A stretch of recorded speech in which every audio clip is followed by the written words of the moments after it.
Oke, kita lanjutkan perbincangan kembali ke Kang Pipin. Bagaimana menjawab tadi pertanyaan Mbak Titi? Harus siap juga untuk semua bukti-bukti bahwa ini tidak hanya dugaan. Ya, jadi semua data fakta itu sudah disiapkan ya, dan sejak awal ya, dan kami juga sudah verifikasi di lapangan ya, bahwa memang politisasi bansos, politisasi ASN, politisasi hukum yang sudah nampak sejak awal sebelum proses kampanye dilakukan, ketika masa kampanye dan ketika hari H pencoblosan. Dan itu memang pekerjaan yang luar biasa. Kita melakukan kolektif data dari berbagai daerah ya se-Indonesia, dan kemudian sampai saat ini tim hukum sudah memegang itu, dan kami yakin bahwa kalau memang ada rasa keadilan, tidak hanya hitung-hitungan angka, tetapi memang apakah benar seseorang mendapatkan angka sebesar itu tuh dengan jujur dan adil. Tapi memang ranahnya bukan di KPU ya untuk melakukan segala. Betul, jadi kita harus fair melihat. Di pendidikan buat masyarakat. Mas Fris saya kira harus paham betul bahwa memang jalur KPU, ada Bawaslu, ada MK masing-masing. Tetapi memang kita tidak, semoga ya, kita berharap bahwa MK bukan mahkamah kalkulator. Ya. Saya berharap belajar dari kasus di mana MK sudah mengeluarkan keputusan MK yang memberhentikan ketuanya, yang terlihat memang ada distrust publik di situ. Yang tadi Prof. Siti Zuhro selalu katakan bahwa memang distrust publik ini, kalau saya diskusi selalu para pengamat dan para akademisi menjadi pihak yang memang sangat kritis saat ini. Dulu tidak seperti itu, masih ada keterbelahannya. Tetapi kalau lihat saat ini, hampir semua kampus juga menyuarakan hal yang sama. Ini menjadi tanggung jawab yang sangat luar biasa. Pertama buat Bawaslu, yang kedua adalah buat MK. Dan yang ketiga nanti buat DPR, bagaimana hak angket ini bisa dilaksanakan atau tidak.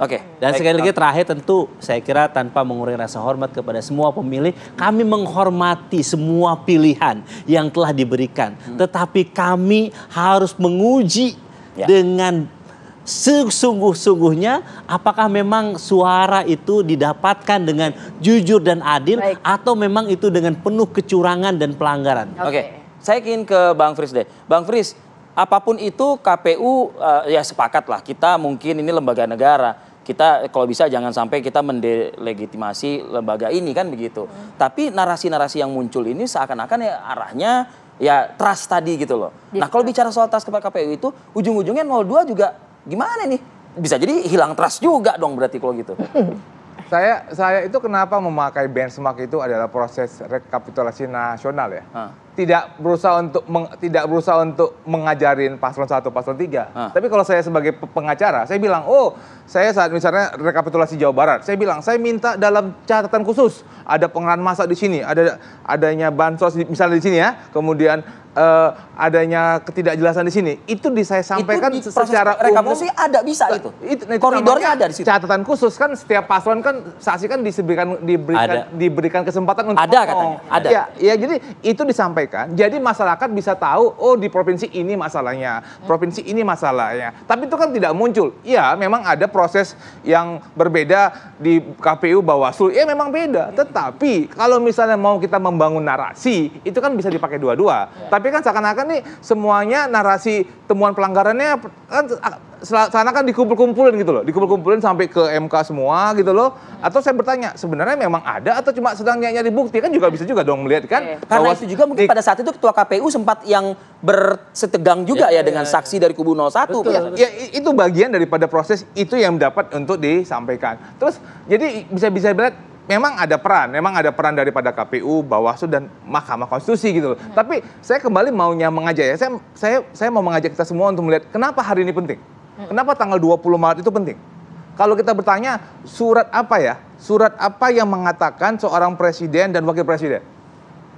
Dan itu surat itu adalah surat penetapan yang dikeluarkan oleh KPU. Tidak ada dokumen lain, Bahkan kalau kita melihat di MPR itu kan adalah pengambilan sumpahnya misalnya gitu. Tapi suratnya hari ini. Surat ketetapan yang ditantangani oleh KPU. Misalnya nanti masuk ke MK, kemudian MK menolak misalnya, surat itu tidak berubah. Tapi kalau misalnya adanya perubahan angka, itu surat itu berubah. Tetapi kalau misalnya surat dari KPU yang ditatangani hari ini, 20 Maret, itulah surat yang menentukan siapa yang menjadi presiden. Sebelum ke sana nih Bang, sebelum kita pindah gedung lah gitu ya, masih di gedung yang ada di Imam Bonjol dulu deh. Kalau misalnya tadi kubu 1 mengatakan tidak akan menandatangani, artinya dia tidak menerima. Kubu 3, nggak tahu deh. Masih abu-abu. Ada mungkin tidak terima, ada mungkin bisa menerima. Ancaman nggak buat Anda? Karena kan Anda butuh surat itu tadi. Surat tersebut surat tetap sah karena ditatangani dan dikeluarkan oleh lembaga yang sah. Lembaganya KPU, yang mendatangani adalah 7 anggota KPU. Dan itu adalah yang membuat surat tersebut sah. Dan kalau kita melihat rekap meskipun ada yang tidak menerima. Dalam rekap nasional, Paslon 1 dan Paslon 3 dalam beberapa provinsi mengatakan kami tidak akan mendatangani, kami tidak akan mendatangani. Itu tapi kan tetap hak. Sah ya? Tapi itu kan hak. Tapi kan dalam proses tersebut itu tapi bisa dilantik Bang. Sebuah dokumen itu sah apabila dikeluarkan oleh lembaga yang sah dan ditatangani oleh anggota yang sah. Dan itu adalah dokumen 7 komisioner bisa menandatangani setelah memang kalau sudah bisa diterima kan begitu. Kalau kita bisa mengacu kepada tahun 2019, bolehlah kita lihat tahun 2019. Apakah paslon yang satu lagi menandatangani atau tidak. Kemudian kalau kita melihat rekap di provinsi, rekap provinsi juga banyak paslon 1 dan paslon 3 juga tidak menandatangani juga gitu loh. Tapi kan juga tetap masuk ke rekap nasional. Jadi meskipun paslon 1 dan paslon 3 tidak menandatangani atau keberatan terhadap hasil rekap itu nasional, tetap sah ya? Dokumen tersebut tetap dokumen yang sah. Oke, Kang Pipin ada sanggahan tadi? Ya saya kira bedanya secara politik aja bahwa memang kita tidak bisa menerima itu.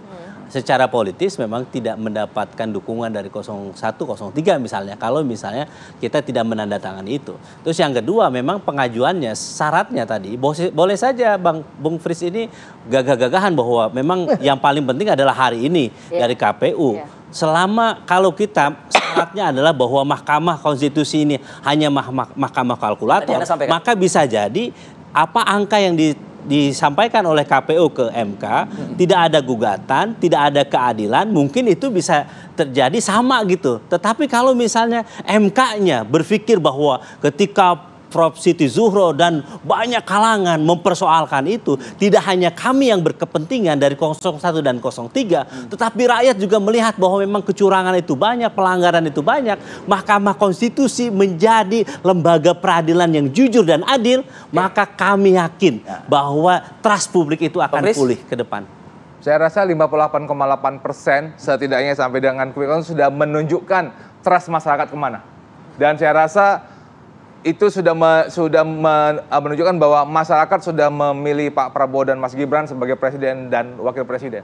Dan itu sudah, ini kan narasi yang bukan baru. Ini narasi sejak dari mulai bulan Desember, Januari itu selalu muncul kan. Tapi kemudian pada tanggal 14 Februari masyarakat sudah memilih gitu loh. Dan kenapa kita tidak melihat bahwa masyarakat sudah bisa memutus siapa presiden dan wakil presiden yang mereka akan pilih. Dan wajar kalau Bung Fris selalu mengatakan itu.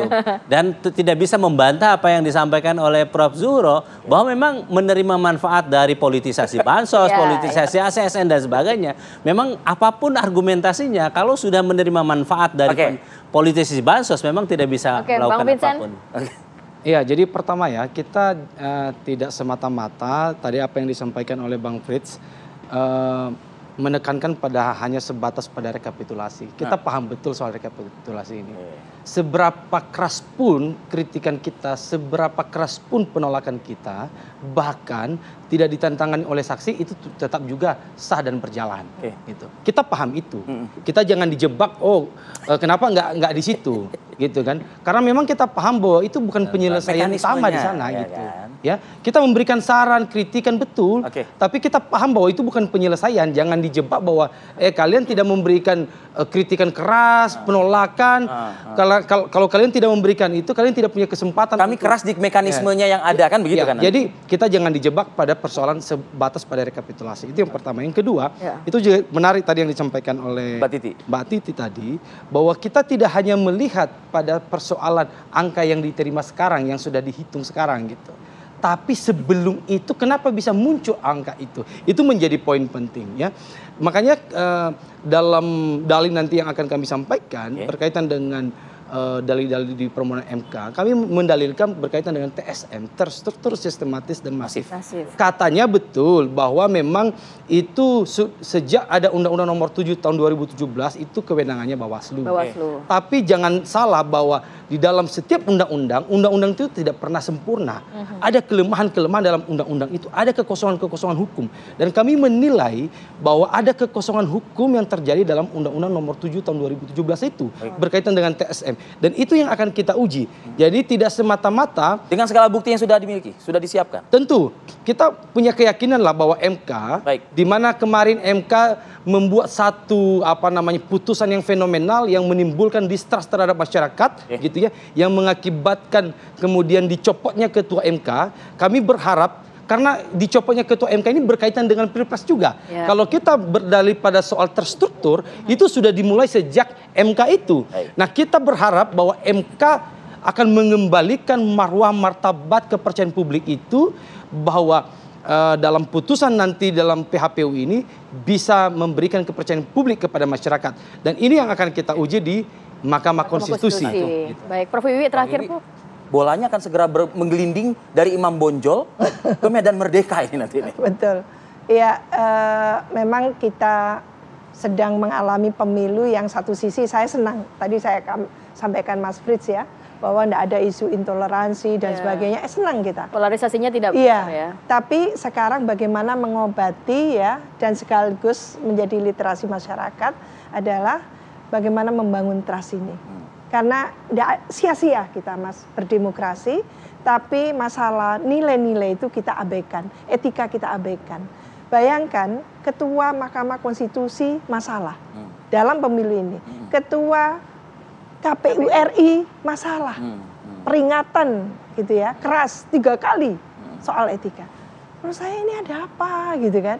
Lah, kalau tidak seperti itu, mungkin tidak ada yang namanya para guru besar dari berbagai kampus itu turun. Jadi kita nggak boleh menutup mata. Yang ini pokoknya menang. Tidak untuk menang saja gitu loh. Bahwa pokoknya menang dalam pemilu. Nah, itu pembelajaran yang buruk menurut saya. Jadi mungkin ini pembelajaran yang terakhir buat kita menuju 2045. Untuk tidak menghalalkan segala cara, apalagi menumbangkan etika kita, moral politik kita gitu ya, hanya untuk sekedar menang. Ini sangat tidak elok, sangat tidak mulia menurut saya, dan tentu pembelajaran bagi bangsa ini akan dicatat secara sejarah. Dalam sejarah politik Indonesia, pemilu 2024 yang diikuti gitu ya, secara serentak telah menorehkan gitu ya, noktah gitu. Baik. Dalam tentu membangun nilai-nilai demokrasi. Baik, Prof. Terakhir kita mau ke Mbak Titi. Mbak Titi, boleh singkat saja Mbak Titi. Pertama, memahami angka 58% itu ya, dalam konteks perselisihan hasil pemilu, jangan dibayangkan target, ini yang saya bayangkan, target 1-3 itu tidak membalikkan gitu, tetapi bagaimana melihat peluang masuk ke putaran kedua. Karena ini kan kita ada 3 pasangan calon. Jadi yang dibutuhkan adalah bagaimana dalil-dalil dugaan kecurangan pelanggaran tadi berdampak pada setidaknya bahwa suara itu sebenarnya tidak sampai 50%. Jadi dalam konteks perselisihan akan seperti itu. Yang kedua, yang ditetapkan KPU hari ini itu adalah penetapan hasil pemilu nasional dan perolehan suara secara nasional. Belum menetapkan calon terpilih. Calon terpilih itu nanti setelah proses PHPU selesai. Jadi kalau tidak ada PHPU, maka dia bisa langsung ditetapkan calon terpilih. Tapi kalau ada PHPU, kita harus tunggu. Siapa tahu misalnya ada kejutan bahwa ternyata ada putaran kedua, berarti ada pemungutan suara kembali begitu ya. Nah ini yang kemudian mengapa hari ini penting, karena memang sudah ketentuan undang-undang, tetapi juga di saat yang sama, kita harus kawal nih, Papua dan Papua Pegunungan, itu jangan dipaksakan, misalnya harus ditetapkan secara asal-asalan. Suara juga harus terkawal, karena biasanya hanya karena mengejar target, tenggat, kadang-kadang kita menjadi tidak tertib, tidak kemudian memperhatikan betul-betul kemurnian suara pemilih. Jadi kita semua harus kawal prosesnya, dan rekap ini menjadi salah satu titik di mana sebenarnya proses pemilu kita belum selesai. Yang juga kita harus kawal proses berikutnya, yaitu perselisihan di Mahkamah Konstitusi, bukan hanya Pilpres, tapi ada banyak kepentingan partai dan caleg yang juga kemungkinan akan bermuara di Mahkamah Konstitusi dan perlu mendapatkan pengawalan kita semua. Baik Mbak Titi Anggrani, terima kasih atas waktunya Tuti. Jadi Mbak Titi menekankan masih ada 2 provinsi, kita harus tunggu itu. Kali aja 2 provinsi itu ada di paslon nomor 4 dan nomor 5. Oh, nggak ada ya? Nggak ada di sini ya. Nggak ada ya. Baik, terima kasih Mbak Titi, Bang Frits, Mas Makasih ya, Prof. Titin, dan juga Bang Fris. Vincent. Terima kasih. Prof juga terima kasih, sehat selalu. Assalamualaikum. Oke, kita akan hadirkan beragam informasi menarik lainnya tetap bersama kami di Apa Kabar Indonesia Pagi.